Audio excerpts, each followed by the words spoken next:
Bienvenidos, apreciados hermanos y hermanas. Qué alegría es siempre poder compartir este material con cada uno de ustedes. Esta semana estaremos hablando de Deuteronomio en el Nuevo Testamento. Y esta ya es la penúltima lección de este trimestre que titula La verdad presente en Deuteronomio.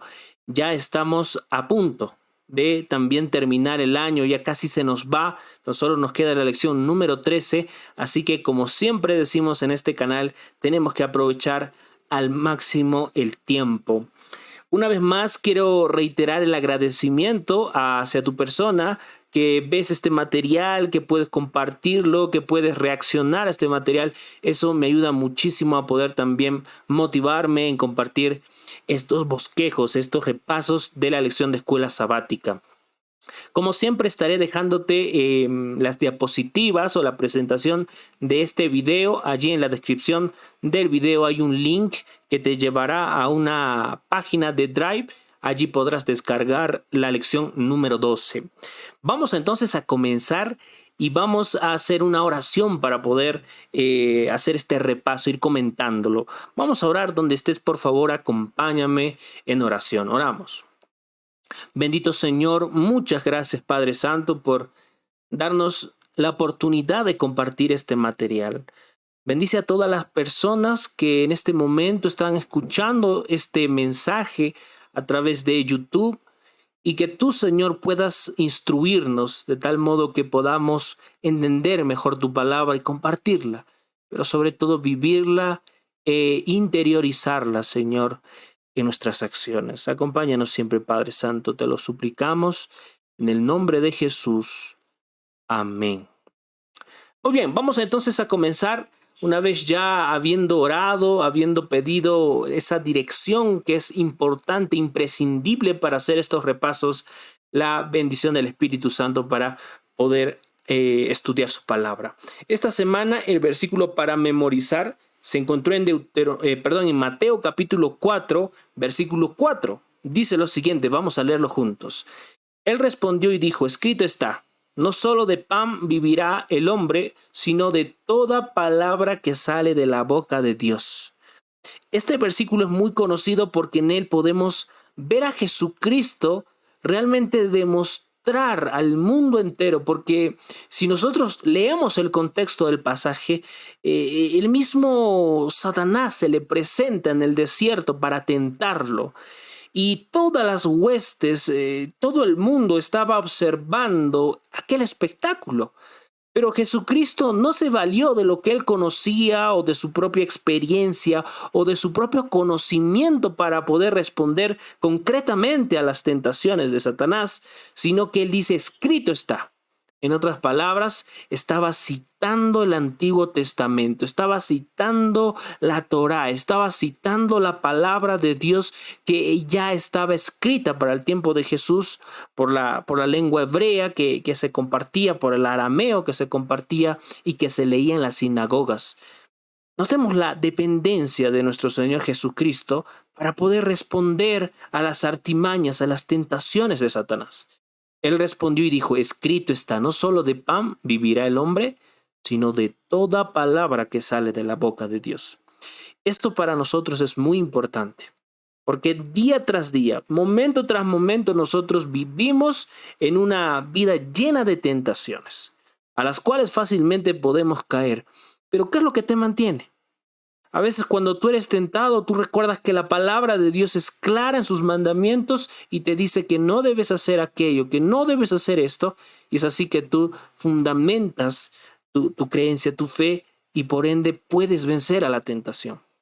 Así que habiendo compartido este versículo de memoria, vamos ahora a leer esta parte importante también del motivo, ¿no?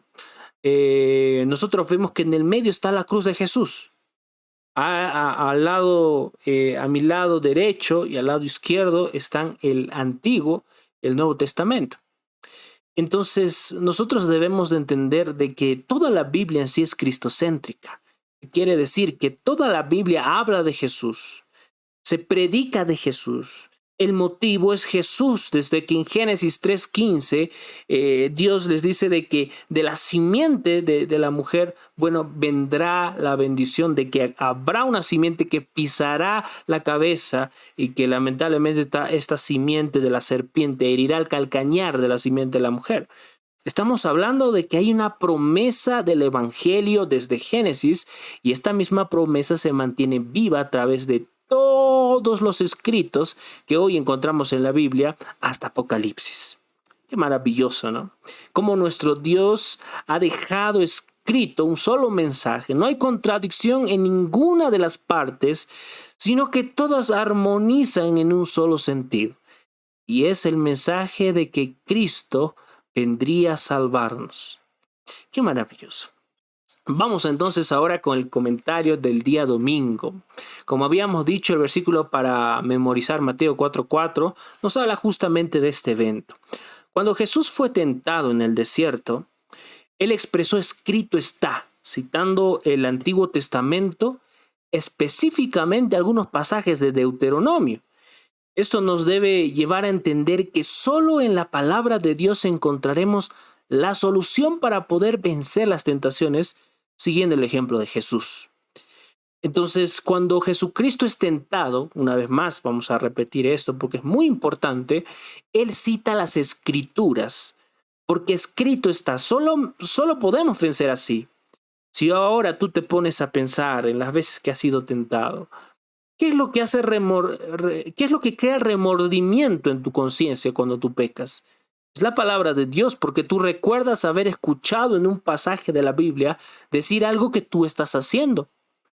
Esto realmente debe llevarnos al arrepentimiento y al cambio profundo, a pedir a Dios que nos transforme, porque no podemos incidir en el pecado. Hebreos 4:12 es un versículo también muy interesante que yo quiero leer contigo. Así que te invito a poder leer Hebreos 4:12. La palabra de Dios dice, porque la palabra de Dios es viva y eficaz, y más cortante que toda espada de dos filos, y penetra hasta partir el alma y el espíritu, las coyunturas, los tuétanos, y discierne los pensamientos y las intenciones del corazón. Entonces, cuando nosotros ahora vemos que la palabra realmente es viva y eficaz, debemos no limitarla a un texto meramente, sino que la palabra de Dios expresada con fe tiene mucho poder.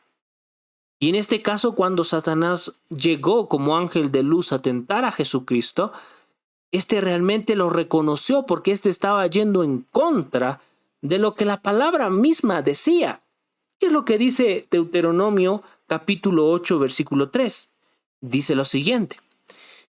Y te afligió y te hizo tener hambre y te sustentó con maná, comida que no conocías tú ni tus padres la habían conocido, para hacerte saber que no solo de pan vivirá el hombre, mas de todo lo que sale de la boca de Jehová vivirá el hombre.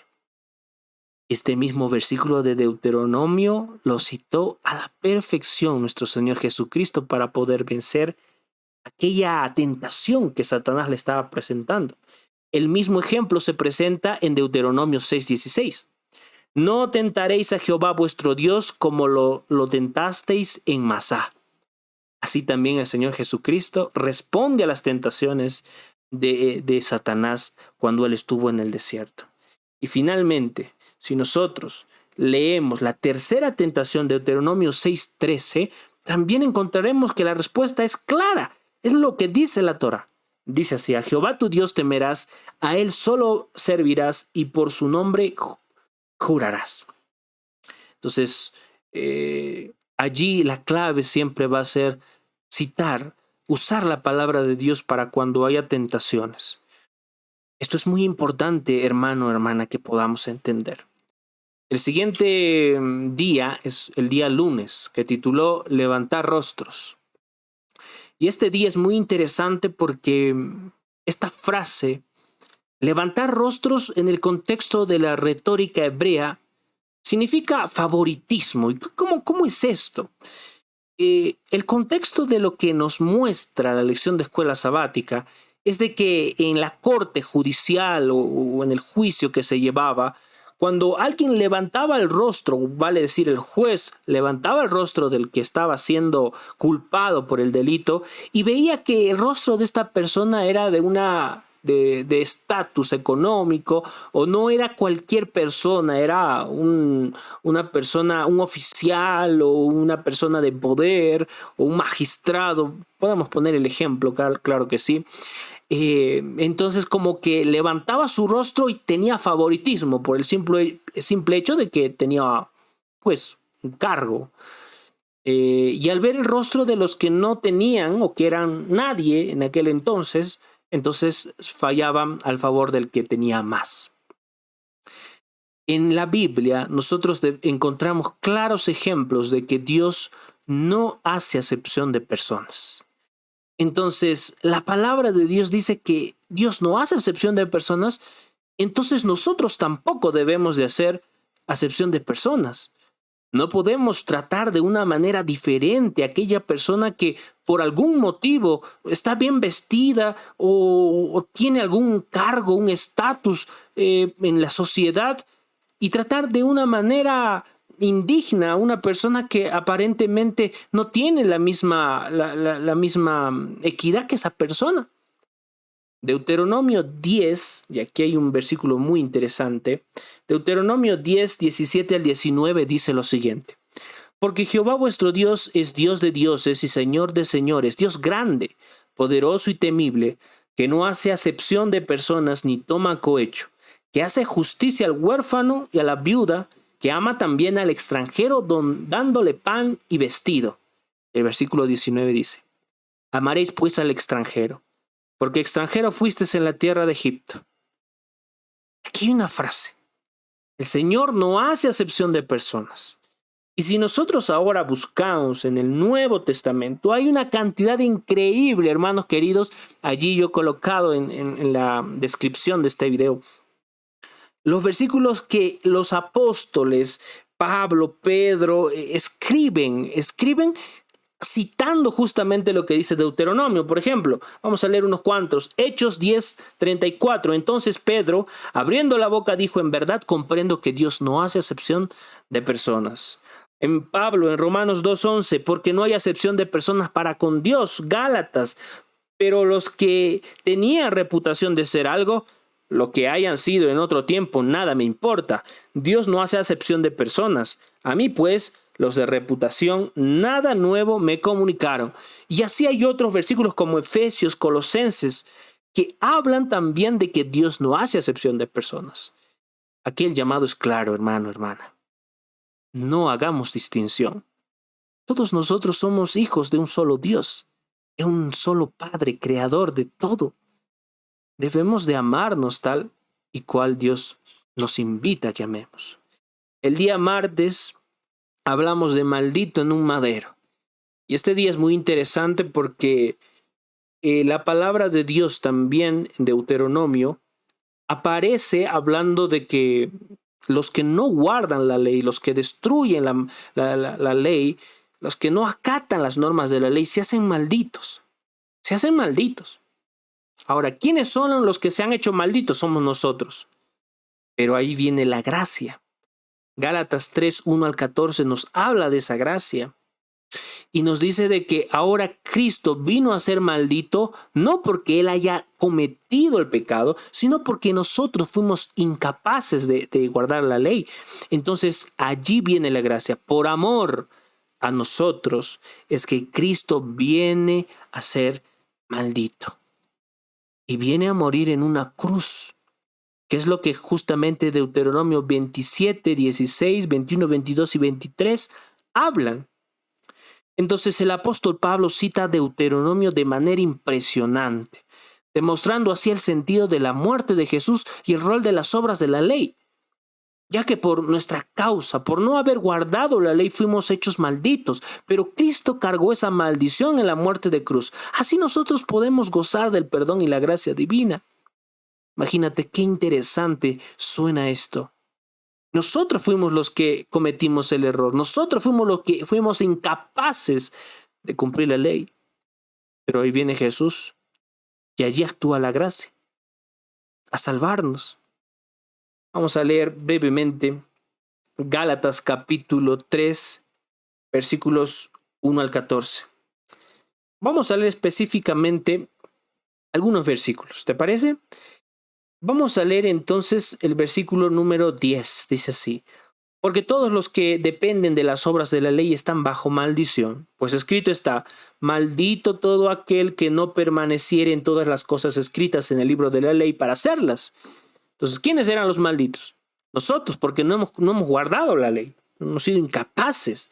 Versículo 11: y que por la ley ninguno se justifica para con Dios. Es evidente porque Él es justo, que el justo por la fe vivirá, dice aquí. Entonces, nosotros debemos entender algo. Aquí el punto no es de que la ley no se debe guardar. Aquí el punto es de que hay personas que dependen de las obras de la ley para poder salvarse, que es totalmente contrario. Aquí el apóstol no está diciendo no guarden la ley, está diciendo hay algunos que dependen de la ley, excluyendo la gracia, excluyendo lo que Cristo, o mejor dicho, menospreciando lo que Cristo hizo por nosotros. Entonces, maldito el que no guarda la ley de este libro, dice la palabra en Deuteronomio. ¿Quiénes fueron malditos? Nosotros, porque no hemos sido capaces, y tal vez hasta este momento somos incapaces de guardar. Pero Cristo vino a salvarnos. Y Él, su gracia maravillosa, su muerte en la cruz nos ha permitido gozar ahora de la justificación. Y el día miércoles nosotros hablamos de un profeta como yo. Así también Deuteronomio aparece evidentemente para poder mostrarnos ahora lo que iba a suceder en el Nuevo Testamento. Cuando Moisés habla al pueblo y dice: se levantará un profeta como yo, el cual hable, enseñe, estaba hablando obviamente del Señor Jesucristo. Y si nosotros leemos Hechos 3, 22, 7 y 37, vamos a encontrar realmente que lo que estamos diciendo aquí en este momento es verdad. Por ejemplo, Deuteronomio 18, 15, 19 dice: profeta de en medio de ti, de tus hermanos como yo, te levantará Jehová tu Dios, a él oiréis, dice Moisés. ¿De quién estaba hablando? De Jesús. Jesús es el motivo en ese pasaje. Y en Hechos 3:22 dice lo siguiente: porque Moisés dijo a los padres: el Señor vuestro Dios os levantará profeta entre vuestros hermanos, como a mí, a él oiréis en todas las cosas que os hable. Aquí lo que está haciendo énfasis Pedro es justamente de que lo que había dicho que iba a pasar en el Antiguo Testamento, Moisés, estaba siendo cumplido, o se había cumplido en Jesús. Y Hechos 7:37 dice: este Moisés es el que dijo a los hijos de Israel: profeta os levantará el Señor vuestro Dios de entre vuestros hermanos, como a mí, a él oiréis. Aquí vemos a Esteban sustentando justamente delante del tribunal que lo que estaba haciendo, lo que estaba predicando, por lo cual iba a ser ajusticiado y muerto más adelante, era realmente el cumplimiento de la profecía. Entonces Dios habla a Moisés diciendo que habría un profeta que enseñaría, el cual Dios le hablaría para que instruyera al pueblo. Este profeta es Jesús, hermanos y hermanas. Por otro lado, Pedro y Esteban también citan al Antiguo Testamento, especialmente Deuteronomio, para hacer énfasis en que se había dado cumplimiento a lo que Moisés había dicho. Qué interesante, ¿no? Así es como nosotros entendemos que toda la Biblia es un común. Toda la Biblia se articula entre ella misma, se interpreta a través de ella misma. El día jueves tituló Horrenda cosa. Y aquí nosotros hacemos un alto a poder reflexionar realmente de si es que estamos aceptando la verdad presente que ha estado en el Antiguo, en Deuteronomio, como en el Nuevo Testamento. Siempre ha sido por gracia. Y lamentablemente cuando nosotros no aceptamos la gracia de Dios, es allí cuando tenemos que pagarlo con nuestro propio sueldo, con nuestra propia cuenta, con nuestras propias vidas. Jesucristo se ofreció por ti. Depende de ti si tú aceptas a Jesús en tu vida y aceptas el sacrificio que Él hizo, pero si no lo haces, vas a tener que pagar de todos modos y vas a tener que pagar con tu vida. Y el final realmente será claro y evidente, la destrucción.